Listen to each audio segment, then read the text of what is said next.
കോഴിക്കോട് എലത്തൂരിൽ ലഹരിക്കടിമയായ പിടികിട്ടാപ്പുള്ളിയായ മകനെ അമ്മ പിടിച്ച് പോലീസിൽ ഏൽപ്പിച്ചു. അവനെയാണ് എന്നെ ഈ കുടുങ്ങാത്ത രീതിയിൽ ഞാൻ മാറ്റി പറയാം. അത് ഞാൻ അങ്ങനെ പറഞ്ഞത് അവനോട്. കാരണം ഞാനൊരു അമ്മയല്ലേ, ഓനെ പ്രസവിച്ച അമ്മയല്ലേ. അപ്പൊ ഏതെങ്കിലും രീതിയിൽ നന്നാവുകയാണെങ്കിൽ നന്നായിക്കോട്ടെ.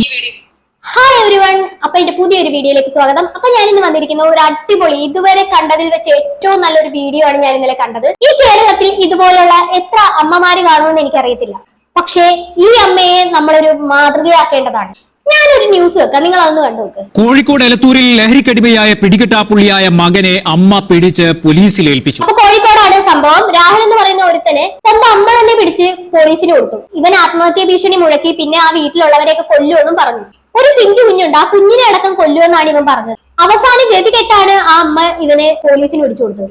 ഇവൻ ആളൊരു നല്ല സ്വഭാവമുള്ള ഒരു വ്യക്തിയാണ്. ഒരുപാട് നല്ല പോലീസ് കേസാണ് ഇവനിക്ക് ഉള്ളത്.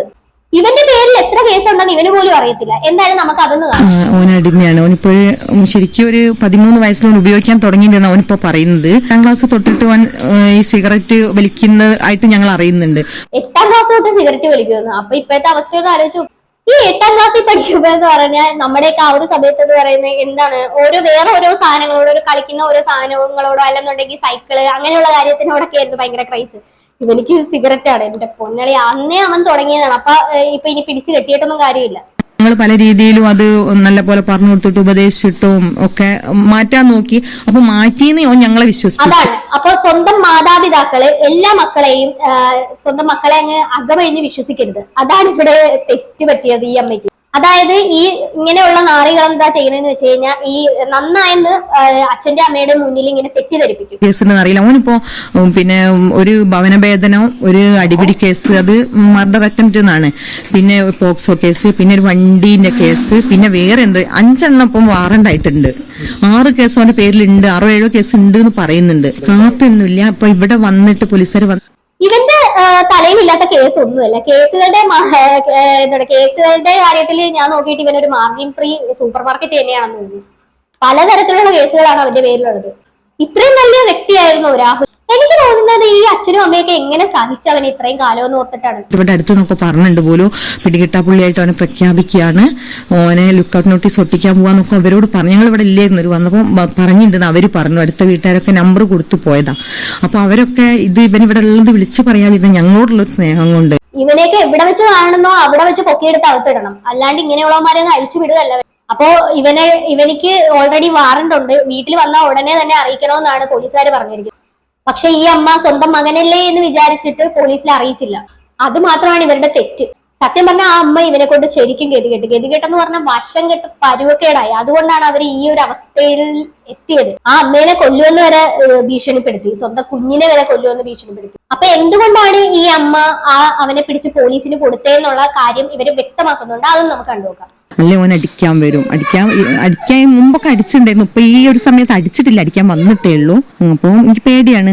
ഇപ്പൊ ഇന്നലെ രാത്രി ഓൻ കറക്റ്റായിട്ട് ഓൻ പറഞ്ഞ് 4 കൊല്ലുന്നു. 4 ഉദ്ദേശിച്ചത് അടുത്ത മാസം എന്റെ മോള് വരും ഗൾഫിൽ നിന്ന്. ഓളും കൂടി വന്നിട്ട് അച്ഛനെ ഇനി കുട്ടീനെ ഓളെയും കൂടി 4 കൊന്നിട്ട് ഓൻ ജയിലിൽ പോകുന്നു പറഞ്ഞു. അപ്പൊ അത്രയും ഉറപ്പിച്ച് ഓന്റെ ആ വാക്കിലുള്ള ഉറപ്പാണ് എന്നെ പേടിപ്പിച്ചത്. അപ്പൊ ആ ഒരു പേടി, ഇനി ഞാൻ അവനോടുള്ള വിവരം മറച്ചു വെച്ച് കഴിഞ്ഞാല് ഇനിയിപ്പോ ഇതിൽ വലുതെന്തെങ്കിലും വീട്ടിൽ സംഭവിക്കും, അനർത്ഥങ്ങൾ എന്തെങ്കിലും ഉണ്ടാവും എന്നുള്ള പേടികൊണ്ടാണ് ഞാൻ ഇന്നലെ തന്നെ പോലീസിനെ വിളിച്ചത്. എന്നുവെച്ചാൽ ഇതിന് മുമ്പ് തന്നെ എലത്തൂർ പോലീസൊക്കെ വന്നിട്ട് 3 പ്രാവശ്യം വന്നിട്ട് 3 ആള് SI-മാരെ നമ്പർ, അടുത്ത പോലീസിന്റെ നമ്പറൊക്കെ എനിക്ക് തന്നിട്ടുണ്ട്. ഇനി വന്നാലും വീട്ടിൽ എന്തെങ്കിലും പ്രശ്നം ഉണ്ടാക്കുകയാണെങ്കിലും ഒക്കെ അവരെ വിളിച്ചറിയിക്കണം, ഇങ്ങനെ വാറണ്ടാണെന്ന് പറഞ്ഞു. എന്നിട്ടും ഞാൻ എന്റെ മോനല്ലേ എന്ന് വിചാരിച്ച് ഞാൻ മറച്ചു വെച്ച്, അതിൻ്റെ അടുത്ത് വന്ന തെറ്റാ, ഞാൻ മറച്ചു വെച്ച് ഇവൻ നന്നാവും, പ്രശ്നമൊന്നും ഇല്ലാക്കാതിരിക്കല്ലേ എന്നുള്ളതില്. അപ്പൊ പിന്നെ ഇന്നലെ എനിക്ക് മനസ്സിലായി ഞാൻ എന്തൊക്കെയോ കരുതി കൂട്ടിയാണ്. ഇപ്പൊ ഓരോ സ്ഥലത്ത് ഓരോരുത്തരെ കൊന്നൊക്കെ കേൾക്കണ്ടല്ലോ, അമ്മനെ കൊന്നു അച്ഛനെ കൊന്നൊക്കെ. അപ്പൊ അങ്ങനെ എന്തെങ്കിലും ഇവിടെ സംഭവിച്ചു കഴിഞ്ഞാൽ ഒന്നും അറിയാത്തൊരു കുട്ടിയും കൂടി അല്ലേ ഇരയാവുന്നത്. അപ്പൊ അതുകൊണ്ടാണ് ഞാൻ വേഗം പോലീസിനെ വിളിച്ചത്. അപ്പൊ വളരെ നല്ല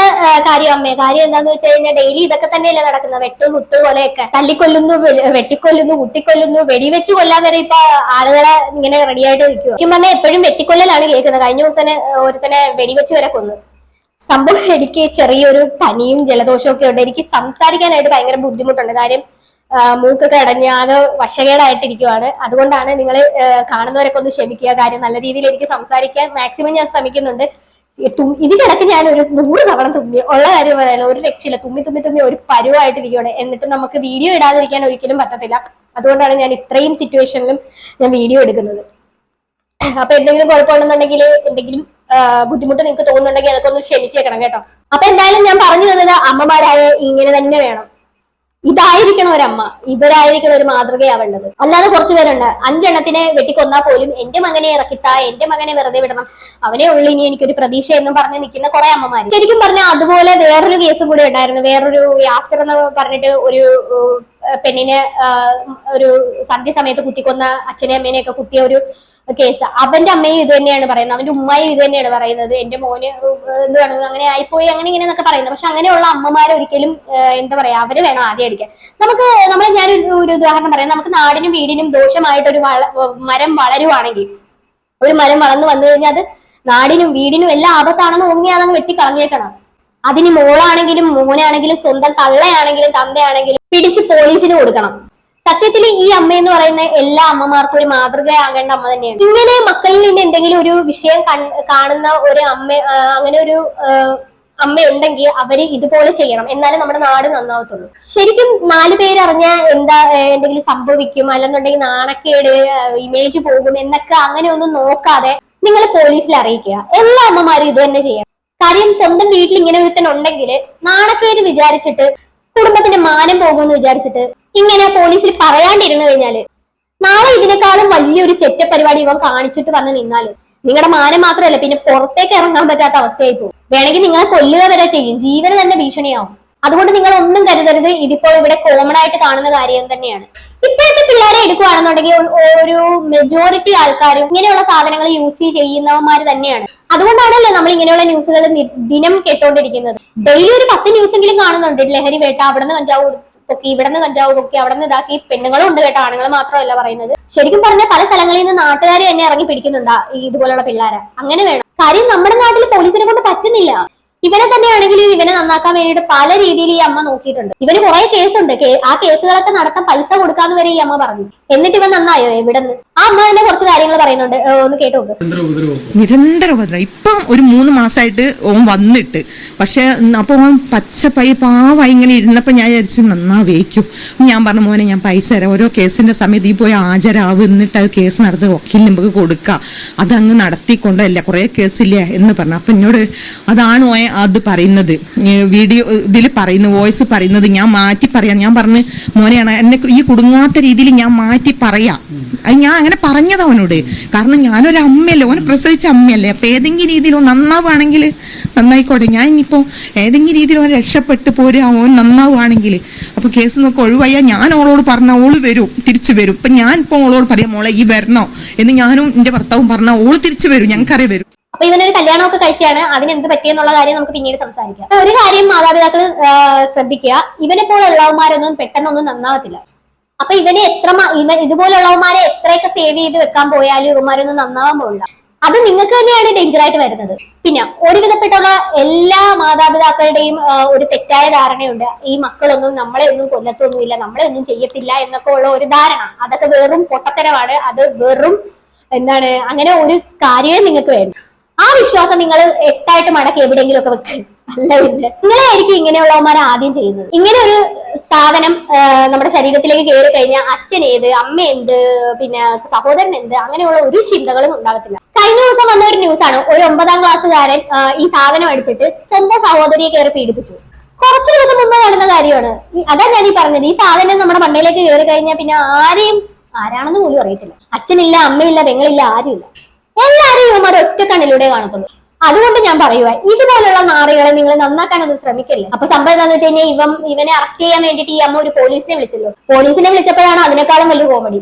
ഇവൻ റൂമിലാണെങ്കിൽ ഒരു ബ്ലേഡ് വെച്ചോണ്ടിരിക്കുക, ഇപ്പൊ മുറിക്കും എന്ന് പറഞ്ഞോണ്ട്. അങ്ങനെ പോലീസ് വന്നു. പോലീസ് വന്നപ്പോഴത്തേക്കും ഇതുപോലെ തന്നെ ആത്മഹത്യ ഭീഷണി മുഴക്കിക്കൊണ്ടിരിക്കുകയാണ്. അപ്പോഴാണ് അവൻ അടുത്തൊരു ഇത് വെച്ചത്, ന്യൂസുകാരെ വിളിക്കാണ്ട് ഞാൻ നിങ്ങളുടെ കൂടെ വരത്തില്ല. അതാണ് കാര്യം. അപ്പൊ അടുത്ത കാര്യങ്ങൾ അത് കഴിഞ്ഞതിന് ശേഷമുള്ള കാര്യങ്ങൾ ഞാനത് കേൾപ്പിക്കാം. പോലീസിന്റെ അഭ്യർത്ഥന പ്രകാരം എത്തിയ മനോരമ ന്യൂസ് സംഘം കണ്ടത് കഴുത്തിൽ ബ്ലേഡ് വെച്ച് ആത്മഹത്യാ ഭീഷണി മുഴക്കുന്ന പ്രതിയെയാണ്. മുമ്പ് 3 തവണ ആത്മഹത്യാ ശ്രമം നടത്തിയ പ്രതിയെ അനുനയിപ്പിച്ച് പ്രതികരണമെടുത്തു. MDMA അടക്കമുള്ള ലഹരി സ്ഥിരമായി ഉപയോഗിക്കാറുണ്ടെന്ന് തുറന്നു സമ്മതിച്ച പ്രതി തനിക്കെതിരെ ചുമത്തിയത് കള്ളക്കേസാണെന്ന് പറഞ്ഞെങ്കിലും പലതിനും കൃത്യമായ മറുപടി ഉണ്ടായിരുന്നില്ല. എനിക്ക് വരാനുള്ള സാറേ, ഞാൻ 290 ചെയ്ത ദിവസം 9.5 മാസം. അറസ്റ്റിന് വഴങ്ങിയ പ്രതിയെ പോലീസ് കസ്റ്റഡിയിലെടുത്തു. ഇതോടെയാണ് അമ്മ നെഞ്ചുപൊട്ടുന്ന സങ്കടം പങ്കുവച്ചത്. പോലീസുകാരുടെ കഷ്ടപ്പാട് നോക്കിയോടെ അവര് കഷ്ടപ്പെട്ട് മനോരമ ന്യൂസുകാരെയൊക്കെ കൊണ്ടുപോയി. എന്നിട്ടാണ് അവനെ അനുനയിപ്പിച്ച് 10 പാൻറ്റും ഒക്കെ ഇടിയിപ്പിച്ച് ടൂറ് പോകുന്ന സ്റ്റൈലിലാണ് അവൻ പോലീസുകാരുടെ കൂടെ പോയത്, ബാഗൊക്കെ തൂക്കി. അവരുടെ അവസ്ഥ നോക്കിക്കോടെ. വേറെ കാര്യം ചെറിയൊരു ടെൻഷൻ എനിക്ക് ഇതിനകത്തുണ്ട്. എന്താന്ന് വെച്ച് കഴിഞ്ഞാൽ ഇവരിനി എങ്ങാനും പോലീസിന്റെ ഇപ്പം ജയിലിൽ നിന്നൊക്കെ ഇറങ്ങി വന്നു കഴിഞ്ഞാൽ ഈ അമ്മേനെ കൊല്ലുവാന്നാണ് എനിക്കിപ്പോ പേടി. കാര്യം എന്താന്ന് വെച്ചാൽ ഈ ഒരു ശത്രുത അവരുടെ മനസ്സിൽ കിടക്കുമല്ലോ, ആ ഒരു പേടി എനിക്കുണ്ട് കേട്ടോ. ശരിക്കും പറഞ്ഞു കഴിഞ്ഞാൽ ഇവൻ വളരെ അഗ്രസീവാണ്. എന്ത് വേണമെങ്കിലും ഏത് സമയത്തും ചെയ്യാം. പോലീസുകാർക്ക് വരെ പേടിയാണ്. അപ്പോ ഈ അമ്മ തന്നെ പറയുന്നുണ്ട്, കുറച്ച് നാൾക്ക് മുമ്പ് ഇവന് കൂട്ടുകാരനും കൂടെ ഒരു ആക്സിഡന്റ് പറ്റിയെന്ന്. ഈ മുഖം എല്ലാം പൊളിഞ്ഞ ആകാശമായിട്ടും ഇവനൊരു വേദനയില്ലാണ്ട് ഇരിക്കുവായിരുന്നു. കാര്യം എന്തുവാ, ഇവനെ അടിച്ച് കയറ്റിയിരിക്കുക. ഇത് കയറി കഴിഞ്ഞു കഴിഞ്ഞാൽ വേദന പോലും ഇല്ല. ആക്സിഡന്റിന് ശേഷം ഇവനെ ദുബായിൽ വിട്ടു 2 കൊല്ലത്തേക്ക്. അങ്ങനെ ദുബായിൽ നിന്ന് ഇവൻ തിരിച്ചു വന്നു. നാട്ടിൽ ഏതോ ഒരു പെൺകൊച്ചുമായിട്ട് പ്രണയത്തിലായി. അങ്ങനെ അവളെ അങ്ങ് കെട്ടിക്കഴിഞ്ഞപ്പോഴാണെങ്കിൽ അതിനേക്കാളും വലിയ പുകില്. അതിനുശേഷം എന്താ സംഭവിച്ചെന്ന് ഈ അമ്മ തന്നെ പറയുന്നുണ്ട്, അതുകൂടെ കേൾക്കാം. വിവാഹ ജീവിതം എങ്ങനെയായിരുന്നു? ലഹരി തന്നെ പ്രശ്നമായിരുന്നു? വലിയ പ്രശ്നം തന്നെയാ. വിവാഹം കഴിഞ്ഞിട്ട് 2.5 മാസം ഒരു ഇവിടെ നിന്നിട്ടുള്ളൂ. ഈ 2.5 മാസം കറക്റ്റ് ആകുമ്പോഴേക്കും ഒരു ഇവിടുന്ന് പോയി, ഓളെ വീട്ടിലേക്ക് പോയി. ഓളെ വീട്ടിൽ ഓളോ മോളേ ഉള്ളൂ. പിന്നെ ഓളെ അച്ഛന്റെ രണ്ടാമത്തെ ഉള്ള മോളാ. അപ്പൊ ആദ്യത്തെ ഉള്ള മക്കളൊക്കെ വേറെയാവും. വീട്ടിലോളും അച്ഛനും അമ്മയും മാത്രമേ ഉള്ളൂ. അപ്പൊ അവിടേക്ക് പോയി. പിന്നെ അവിടുന്നാണ് ഉള്ള വിളയാട്ടം മുഴുവൻ. അവിടുന്ന് അടിപിടി ഇല്ലാത്തൊന്നുമില്ല പ്രശ്നം. അതല്ല ഞാൻ ആലോചിക്കുന്നത്, ഇങ്ങനെയുള്ളവന്മാരൊക്കെ കെട്ടാൻ പെണ്ണുങ്ങളുണ്ടല്ലോ എന്ന് ആലോചിക്കുന്നത്. ഇവിടെ നല്ല രീതിയിൽ നടക്കുന്ന എന്തോരം ആമ്പിള്ളേരുണ്ടെന്ന് പറയാം. അവന്മാർക്കൊന്നും പെണ്ണ് കിട്ടാനില്ല. ശരിക്കും പറഞ്ഞു കഴിഞ്ഞാൽ ഇവിടെ പച്ചവെള്ളം പോലും കുടിക്കുന്നവർക്ക് പെണ്ണ് കിട്ടുന്നില്ല. യുവമാരെയൊക്കെ പ്രണയിക്കാൻ തന്നെ പെൺപിള്ളേരുണ്ടല്ലോ എന്ന് ഓർക്കുമ്പോഴാണ് ഞാൻ ഇങ്ങനെ അതിശയിക്കുന്നത്. എന്തായാലും വല്ലാത്തൊരവസ്ഥ തന്നെ. ബാക്കി കൂടെ കാണാം. 50 ആളെങ്ങാനും ഒപ്പിട്ട് കൊടുത്ത പരാതിയൊക്കെ ഉണ്ട് കൂരാച്ചുണ്ട് സ്റ്റേഷനിൽ അവന്റെ പേരിൽ. അവിടെയാണ് ഭവനഭേദനം. അവിടുത്തെ അടുത്തുള്ള ഏതോ വീടാണ് ജനലിൽ അടിച്ചു പൊട്ടിക്കൊക്കെ ചെയ്യും. ഇവനെ അറസ്റ്റ് ചെയ്യാൻ വേണ്ടി 50 പേര് വരെ ഒപ്പിട്ട് കൊടുത്ത കേസൊക്കെ ഉണ്ടെന്ന്. ഇവൻ പൊതുജനത്തിന് വരെ ശല്യമാണെന്നാണ് തോന്നുന്നത്. ശരിക്കും പറഞ്ഞാൽ ഇവനെയൊക്കെ വെടിവെച്ച് കൊല്ലേണ്ട സമയം കഴിഞ്ഞു. ഇവൻ പൊതുശല്യമാണ്. ഇവൻ വീട്ടുകാർക്കും നാട്ടുകാർക്കും എല്ലാം ശല്യമാണല്ലോ ഇപ്പൊ. ഇതൊന്നും അല്ല നിങ്ങൾ കേട്ടത്. അതിനേക്കാളും വരുന്നുണ്ട്. ഗർഭിണിയായ പെങ്ങളുടെ വയറ്റത്ത് വരെ ചവിട്ടിയിട്ടുണ്ട് ഈ നാറി. അതിനുശേഷം ഈ പെൺകൊച്ചു വേറെ തൂങ്ങി പിന്നെ അങ്ങനെയൊക്കെ രക്ഷപ്പെട്ടു. അതൊക്കെ ഇപ്പോഴാണ് പുറത്തു വരുന്നത്. അന്ന് ഇതൊക്കെ കേസാകുമെന്ന് മേടിച്ചിട്ട് പുറത്തൊന്നും പറഞ്ഞില്ല. അപ്പൊ ഇവൻ ഇന്നലെ ഒന്നും തുടങ്ങിയ പരിപാടിയല്ല ഇത്. ഇങ്ങനെ ഗതികെട്ട് ഇതുപോലുള്ള പ്രശ്നങ്ങൾ കാരണം ഗതികെട്ടായിരിക്കും ഈ അമ്മ ഇങ്ങനെ ചെയ്തത്. ശരിക്കും പറഞ്ഞാൽ ഇതുപോലുള്ള കാര്യങ്ങളൊക്കെ നേരത്തെ ചെയ്യേണ്ടതായിരുന്നു. അതിനുള്ള സമയമൊക്കെ കഴിഞ്ഞു. പക്ഷെ ഇപ്പോഴെങ്കിലും ഇങ്ങനെ ചെയ്തല്ലോ. ഇല്ലായിരുന്നെങ്കിൽ ആരെങ്കിലും ഒക്കെ തട്ടിക്കഴിഞ്ഞാണ് ഇതൊക്കെ ചെയ്യുന്നെങ്കില. ശരിക്കും ഈ അമ്മ പേടിച്ചിട്ടുണ്ടാവും. ഇത്രയും ഡെയിലി ഇങ്ങനെയുള്ള ഓരോ ന്യൂസ് വരുമ്പോഴത്തേക്കും അയ്യോ ഇതുപോലെ നമ്മളെയും ചെയ്യുമോ എന്ന് വിചാരിച്ചിട്ടായിരിക്കും ചിലപ്പോൾ ഈ അമ്മ കേസ് കൊടുത്തത്. ചിലപ്പോൾ ഇതുപോലെ ഈ വീഡിയോ കണ്ടുകൊണ്ടിരിക്കുന്ന ഒരുപാട് പേരുണ്ടാവും. അവരുടെയൊക്കെ വീട്ടിൽ ഇങ്ങനെയുള്ള ഒരു സിറ്റുവേഷൻ ഉണ്ടെങ്കിൽ ദയവ് ചെയ്ത് അത് അവന്മാരൊക്കെ ശരിയാകുമെന്ന് പറഞ്ഞ് നിങ്ങൾ വെച്ചോണ്ടിരിക്കരുത്. ദയവ് ചെയ്ത് എത്രയും പെട്ടെന്ന് നിങ്ങൾ പോലീസിനെ ഏൽപ്പിക്കുന്നതാണ് നല്ലത്. അല്ലെങ്കിൽ ഈ മാതാപിതാക്കൾ വല്ല ഇങ്ങനെ മിക്കവരും ഇങ്ങനെയുള്ള കാര്യങ്ങൾ ചെയ്യുമോ? ഇങ്ങനെ കേസ് കൊടുക്കുമോ? അവരെ ഗതികെട്ടിട്ടാണ്. ഈ നാണക്കേടും മക്കളോടുള്ള സ്നേഹവും ഒക്കെ ഇങ്ങനെ മനസ്സിൽ വെച്ച് നിൽക്കുന്ന മാതാപിതാക്കളോടൊക്കെ എനിക്ക് ഒരു കാര്യം പറയാനുള്ളൂ. നിങ്ങൾക്ക് ജീവനിൽ കൊതിയുണ്ടെങ്കിൽ, നിങ്ങൾക്ക് ജീവിക്കണമെന്ന് ആഗ്രഹം ഉണ്ടെന്നുണ്ടെങ്കിൽ, ബാക്കിയുള്ളവരും കൂടെ ജീവിക്കണമെന്ന് ആഗ്രഹം ഉണ്ടെങ്കിൽ നിങ്ങൾ കൊണ്ടുപോയി കേസ് കൊടുക്കുക. പിന്നെ വേറൊരു കാര്യം എടുത്തു പറയാനുള്ള ഈ ഒരു കാര്യത്തിൽ നമ്മുടെ നിയമം എന്ന് പറയുന്നത് ഭയങ്കര മോശമാണ്. ഉള്ള കാര്യം പറയാനുള്ളത്, ഇവന്മാരെയൊക്കെ പിടിക്കും എന്നിട്ട് സിമ്പിൾ ആയിട്ട് പുറത്തിറക്കും. അതാണ് സംഭവിക്കുന്നത്. സൗദിയിലെ നിയമമൊക്കെ കൊണ്ടുപോയ എന്റെ പൊന്നളി, അതൊക്കെയാണെങ്കിൽ നമ്മുടെ നാട് എന്നേ നന്നായി പോയത്. ശരിക്കും പറഞ്ഞാൽ ഒന്നെങ്കിൽ ഇവന്മാരെ ഡി അഡിക്ഷൻ സെന്ററിൽ കൊണ്ടിട്ടത് ഇവന്മാരെ ഒന്നും യൂസ് ചെയ്യുന്നില്ല എന്ന് കൺഫേം ആവുകയാണെങ്കിൽ മാത്രം പുറത്തിറക്കുക, അല്ലെങ്കിൽ പുറത്തിറക്കരുത്. ശരിക്കും പറഞ്ഞാൽ ഒരു പേപ്പട്ടിയുടെ തുല്യമാണ് ഇവര്. ഒരു അഗ്രസീവ് ആയിട്ടുള്ള ഒരു നായയുടെ കൂട്ടാണ് എനിക്ക് തോന്നുന്നത്. ശരിക്കും പറഞ്ഞാൽ നമ്മുടെ ഈ മൾട്ടി MLM എന്ന് പറഞ്ഞിട്ടൊരു പരിപാടി ഉണ്ടല്ലോ. ആദ്യം ഒരുത്തനെ ചേർക്കുക, പിന്നെ അടുത്തവനെ ചേർക്കുക, അങ്ങനെ ഒരു മണിഷയും സെറ്റപ്പ്. ആ ഒരു സെറ്റപ്പാണ് ഈ ലഹരി മാഫിയ എന്ന് പറയുന്നത്. ഒരാൾ ചേർന്ന് കഴിഞ്ഞാൽ ഇങ്ങനെ ചേർന്ന് ഒരു വലിയൊരു ലോകം മൊത്തം ലഹരിക്ക് അടിമയായിപ്പോയി. ശരിക്കും പറഞ്ഞാൽ ഇതിനകത്ത് നടക്കുന്ന ആദ്യം ഒരുത്തം പോയി അടിക്കും ഈ സാധനം. അത് കഴിഞ്ഞിട്ട് ഇവന്മാർ ഇതിന്റെ ബിസിനസ് തുടങ്ങും. ഇവൻ താഴെയുള്ള കുറേമാർക്ക് സപ്ലൈ ചെയ്യും. അവന്മാരും അടിക്കും, അവന്മാരും കച്ചവടം തുടങ്ങും. അങ്ങനെ ഒരു മണി ചെയിൻ സെറ്റപ്പിൽ ഇങ്ങനെ വലിയൊരു ഗ്യാങ് ആയിട്ട് മാറും. പൈസയും കിട്ടും, അടിക്കുകയും ചെയ്യാം, വേറെ പണിക്കും പോകണ്ട. ഇത് മാത്രം പരിപാടി. നല്ല കാശും കിട്ടും, ചോദിക്കുന്ന പൈസയും കിട്ടും, മേടിക്കാൻ ഇഷ്ടം പോലെ ആൾക്കാരല്ലേ. ഇതാണ് ഇപ്പൊ ഇവിടെ നടന്നുകൊണ്ടിരിക്കുന്ന പരിപാടി. നാട് നന്നാവണമെന്നുണ്ടെങ്കിൽ, അല്ലെങ്കിൽ ഇങ്ങനെയുള്ള ക്രൈംസ് നാട്ടിൽ കുറയണമെന്നുണ്ടെങ്കിൽ ഓരോ വീട്ടുകാരും മുന്നിട്ടിറങ്ങണം. ഇങ്ങനെയുള്ളവന്മാര് വീട്ടിലുണ്ടെങ്കിൽ തീർച്ചയായിട്ടും നിങ്ങൾ പോയിട്ട് അടുത്തുള്ള പോലീസ് സ്റ്റേഷനിൽ അറിയിക്കുക. സാറേ ഇതിന് അടിമയാണ് എന്റെ മകനെന്ന് തുറന്നു പറയുക. അല്ലാതെ നാണക്കേട് ഒന്നും വിചാരിച്ചിരുന്നിട്ട് കാര്യം നിങ്ങൾക്ക് തന്നെയാണ് അതിന്റെ ഭീഷണി. എന്നാലേ നമ്മുടെ നാട് നന്നാകത്തുള്ളൂ. എന്തായാലും എനിക്ക് കൂടുതലൊന്നും പറയാനില്ല. എന്താണ് ഇത് കേട്ടിട്ട് നിങ്ങൾക്ക് തോന്നിയെന്ന് വെച്ച് കഴിഞ്ഞാൽ താഴെ കമന്റ് ബോക്സിൽ കമന്റ് ചെയ്യുക. അപ്പൊ എന്റെ വീഡിയോ ഇഷ്ടപ്പെട്ടിട്ടുണ്ടെങ്കിൽ സബ്സ്ക്രൈബ് ചെയ്യുക, ലൈക്ക് ചെയ്യുക, ഷെയർ ചെയ്യുക, കമന്റ് ചെയ്യുക. അപ്പൊ അടുത്തൊരു വീഡിയോ കാണാം. അതുവരെ ബൈ ബൈ.